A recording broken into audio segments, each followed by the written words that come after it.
As you can see, we're picking another section of the North Country Trail that we haven't done yet. You can see the sign right there. It's actually from the same parking lot where we went to Tibbets Falls the other day. You can see the familiar blue markers, and Beth is with me. This particular part of the trail no one's been on, so we're blazing this trail. A little bit windier, a little bit colder than it was the other day, but another beautiful day in the woods. Yes, we are traveling east from the Tibbets Falls road crossing. We will pass. Right now we are heading on the section that leads to the Big Lake Campground. I doubt we'll get all the way there, but that is the direction we're traveling. It's a little tougher going today than it was the other day. With the warm weather we had yesterday, it's put like a crust on top of the snow. And we're actually in pretty deep snow, as you can see, blazing the trail. I'm sinking, which makes me feel like I'm high stepping.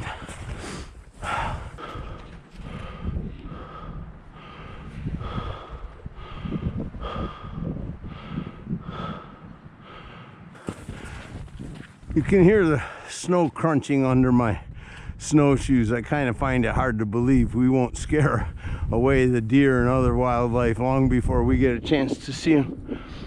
It's very windy today.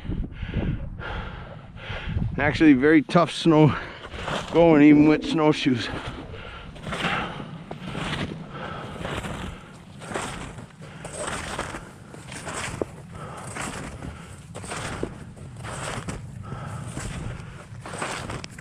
Nothing's been on this trail but some deer.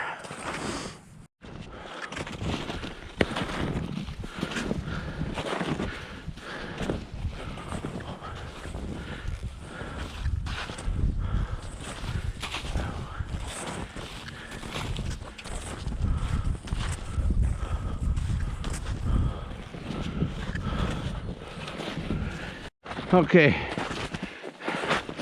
we made it out of that field and back into the place we like to go, and that's in the woods. For one, it seems like we walked through a lot of deep drifts, where in the woods the snow hasn't piled up that deep yet.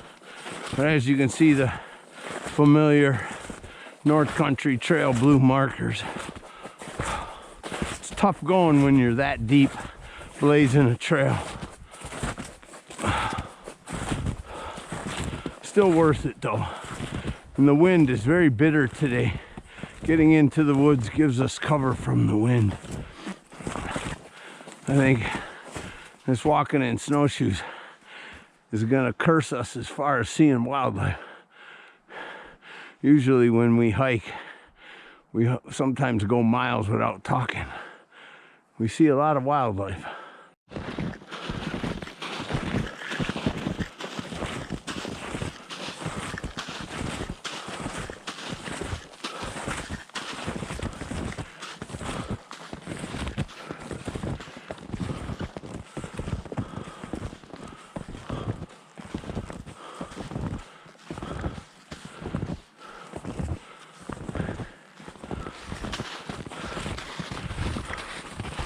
Hold up a minute, Beth. Go a little farther. If you look across that, what we think's a clearing, you can see the two blue marks. I actually believe what we're looking at right there is a beaver pond. If you look across, there's a little red marker, then there's two more blue marks for the trail. I believe we're just working our way around what is a beaver pond. Yeah, Beth's wondering why don't we cut across the beaver pond, but we could be pretty deep. I mean, they're never really that deep, but could very well be 3-4 feet deep easy. One thing about the North Country Trail, it's multi-use. So, for example, in the summertime, we're coming through preparing to get to Isle Royale by carrying our backpacks. A lot of people are just hiking the North Country Trail, which means they're backpacking. I think the distance from the camping area by Tibbets Falls to the camping area at Craig Lake is in excess of 25 miles. So if they're backpacking, their packs are going to be relatively heavy. So that's a long trek. It makes me think about the stamina people have to go that long a distance, especially with how the trail is interested in showing you all of the kind of points of interest along the way and all of the scenic turnouts. But as we're, hiking, today's a day hike. Here we see on our day hike today, we're just going maybe 3-4 miles maximum. Okay, maybe 5, but this snow is pretty soft. Here you can see North Country Trail West. So this is going to Tibbets Falls. This is a seasonal road. I am not exactly sure what the road is, but obviously not plowed. Interesting though. Look at the beautiful pine trees. And then there's the what we think is a beaver dam. And I actually think we might hook back around to it, but if not, we'll pick it up on the way back. But given the multi-purpose for this trail, it kind of makes you think about how you have to plan for what goals you have. Not all goals are the same. Here's my hiking partner. One of the other things about the North Country Trail, and I'm not real sure about the rules, a lot of it travels across private land, and it'll say so on some of these markers that you have to abide by the rules. I'm not real sure how the private landowners would feel if, for example, you got to your day's limit. I mean, you're at 15, 16 miles, and you haven't come across a campground on just setting up a camp for the night and continuing on the trail. That is something that I really need to look into, because some of the distances between where you can actually camp or where there's established camping places some of them are really long. Not everybody can hike 25 miles between campgrounds. Or sometimes 25 plus miles. Exactly. I don't know between Craig Lake and Ishpeming where the camping places are, but of course if I were going to take that hike, and maybe we will at another point, I would do a lot of research to find out where is the public land where camping is okay and where is the private land where it is not, and having that information in advance. But I'm sure, we camped the Pictured Rocks National Lakeshore section of this trail. There you have to pre-reserve what campground you can stop at, which is it's a process online, but you can't just stop at whatever campground you want. You have to stay at the campground you reserved. When we were backpacking there, I think the length of that is quite long, 12 miles or something. Yes, there's a bunch of campgrounds, but we had reservations with about 12 miles in between. And if you pass through a campground you're not reserved at, according to their rules, you can't just stop at that campground. So in that way, it's not the same as Isle Royale. And regardless of how tired you are, you can't stop there. There are many beautiful places to stop along there. But in that section, there's a lot of sand you're hiking through. So you might think that, yeah, I got 15 miles, no problem. But when we were at 12 miles, I was done. And it's because of the sand. It just makes hiking that much harder. So I probably like this snowshoeing. It's kind of funny because makes it a little bit slower. The markers we're coming up on were the markers I pointed out on the other side of this beaver dam, or a beaver pond, I think. but for whatever reason they had us walk around it, which makes me think in the summertime it's a beaver pond. We haven't had enough cold weather to walk across it yet. When we were kids, we loved those beaver ponds. You'd shovel them off and neighborhood kids would all get together. We'd play hockey. Let's stop for a second when we get there and see if we can scan and see a beaver house. We're coming up on another North Country Trail sign. Yep, it's gonna make us go around. We went around it. That's what the deal was. Fully. I thought this was gonna point the other direction, but oh yeah, you can see where there is a beaver house, or could be a beaver house, by that tree. See it? Yep, and that's what makes me think that that's actually a beaver pond, and that's why the trail goes around it. Yeah. Oops. Okay, and now here we are continuing around the pond eastward on the trail. And here we've got some very interesting trees. I don't know what this dead thing is. Dead though. And then some pine trees. You can tell the spruce trees, they have needles growing all the way around on their branches. And then the hemlock and balsam are more flat-like. So if you look at this, see what this is. I think that this is not a spruce. I don't know what it is though. White This- pine, maybe? No, that's not a pine. Pines are fluffy. That's a pine right there, that fluffy looking one.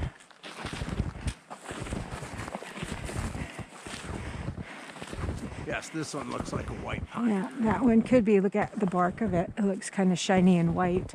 And white pines are fluffier than the red or jack pine.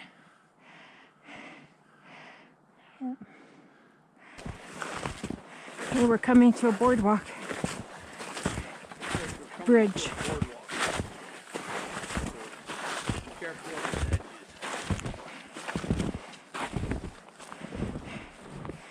I feel like I can hear water.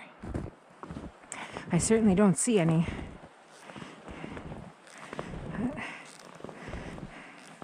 I'm avoiding the edges of the bridge. Kind of sunny here in the middle. Get that winter sun.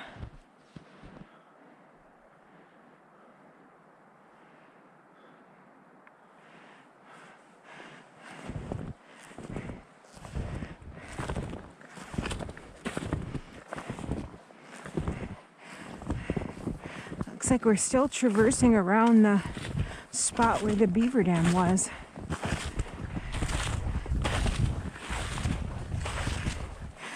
Deer went the other way around. I avoided the bridge. And a pretty view here.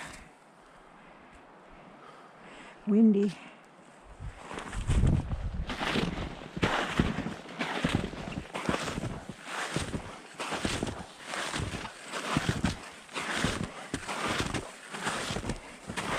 Oh, look at that.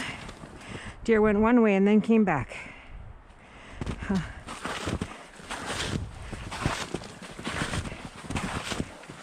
And we're following the footprints this way.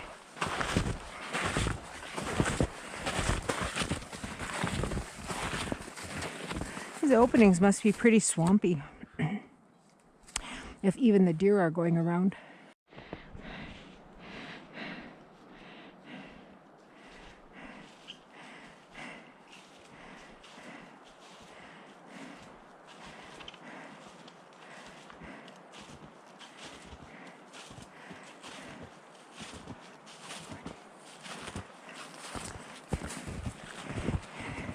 Snow is really deep here.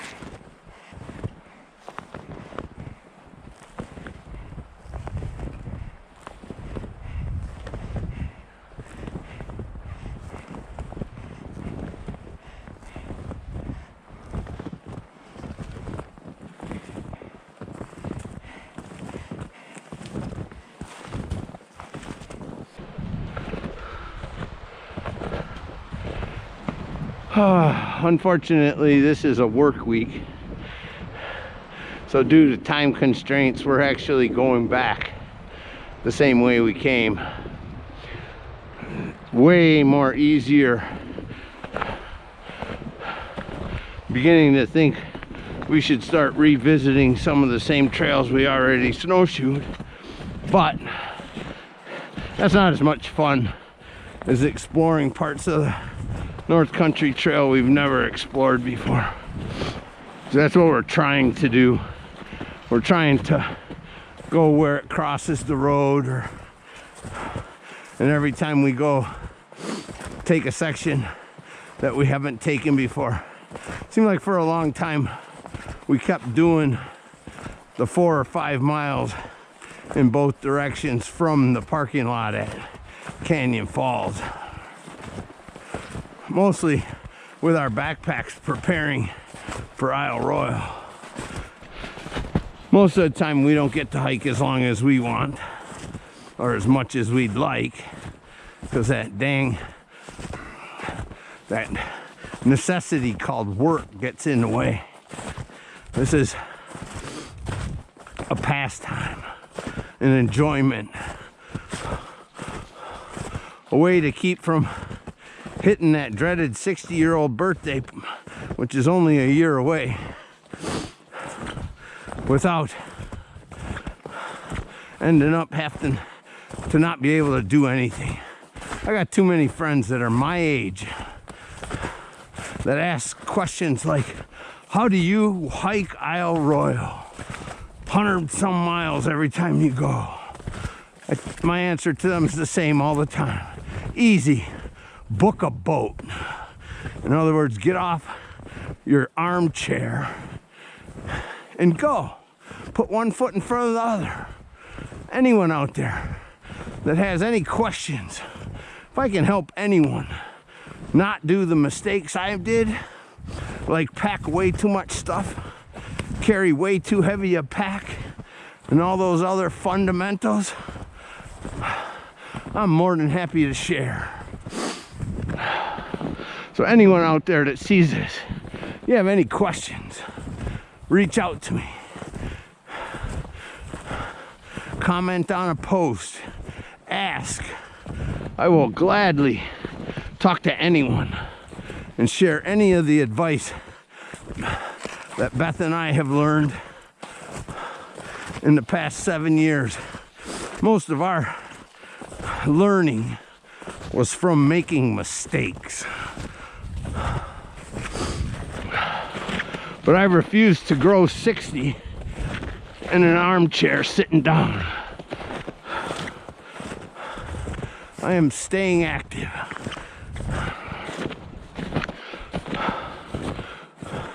We were in the middle of Isle Royale probably 4 or 5 seasons ago. For the people who know Isle Royale, they'll know where I'm talking about. There's a fire tower called the Ishpeming Fire Tower, and it's dead smack in the middle of the South Lake DeSoar Campground Junction and the Hatchet Lake Campground Junction. It's a long ways from Windigo, probably 20 miles, maybe 18, whatever. Someone will straighten me out.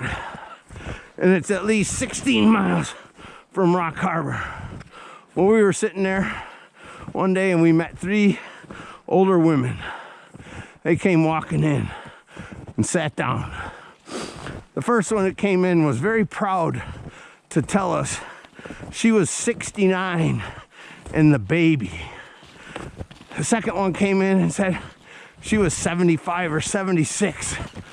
And the person behind her was the oldest at 82. They were all carrying full backpacks. Beth and I looked at each other and said, I want to be like that. And the only way to guarantee we can be like that is to keep doing things like this. Keep doing it. Sometimes it's hard, but it's well worth it. I think that's the point. If everything you do is easy, you're not going to have the muscle tone, you're not going to have the energy to do the things that are more difficult.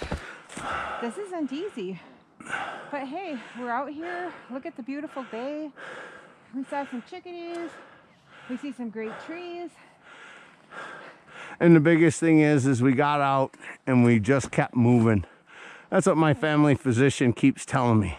Don't stop doing what you're doing. Because at my age, it's really hard to get the muscle tone and the muscle back if you lose it. Yeah, just keep going. You don't have to go fast. You don't have to go far. Okay, going far is fun too. But you don't have to go fast. And any of you that watch this that know us from the island know that our moniker is, we're the sloth hiking team. We get there when we get there. We are never in a hurry going anywhere, ever. Although we are planning to try the Minong with really light packs, like really light, so that we're doing the whole thing in 4 days. And, you know, not thinking about smelling the roses, as Dwayne says. I'm actually interested in seeing how quickly you can do it at our age and comfortably, because the lighter the pack, the easier the hike. And those of you out there that know us know that we've already done it 4 times. And I told everybody last year, when we did it last year in 2021, I tell Beth the same thing every time we get done. I ain't doing it again. And every couple of years, she talks me into doing it again. I mean, we just did it last year in 2021, and she's already saying she wants to do it again. I think maybe over the 4th of July holiday this year, but quickly, because I won't have that many days off, so we'd have to go out and come back. Right there, that's how she did it. We've been planning a kayak trip for 16 days in August. She knows I'll go to the island anytime. So now she just brings this up. We're gonna go 4th of July if we do the Minong. I'm in, I'll do the Minong. It's real easy to convince me to go to Isle Royale. Minong light packs, which means that it's gonna be a fast hike. That's right, that means jumping off the Voyager and making Todd Harbor on the first day. Yeah, but that's okay, we can do that. Amen. And actually, we don't really go that fast, but you get there in much better shape if your pack's not that heavy. Right. No, any of you out there that know me know it's not hard to talk me into going to Isle Royale. I love that place. If we got off the Voyager and hiked to Todd Harbor the first night, the next night, Little Todd, the night after that, North to Shore, 4th night coming into Washington Creek, we would have to plan our Voyager route right so that on the 5th day we get picked up and brought home. I'll look into the logistics. It's kind of funny that the GoPro was actually running and recording when Beth said we can go over to 4th of July if we do the Minong. Because we weren't planning on getting there this year over the 4th of July, which is a really favorite time of mine to go.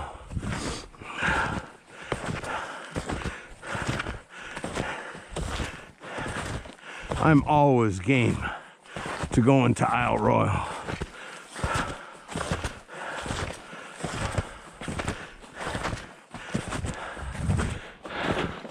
She usually wants to, she's going way ahead of me. She usually wants to try to go somewhere else besides our vacation time being spent always on Isle Royale. But here's a secret. She loves it too. And when she throws out the carrot that says we can go over 4th of July for the 2nd time in 1 year if I do the Minong, I don't care if it kills me, I'm doing the Minong. As you can see, this is where we started. We're back to our car. It's so loud I gotta listen. Make sure with these snowshoes, it's really hard to hear anything. But we're back.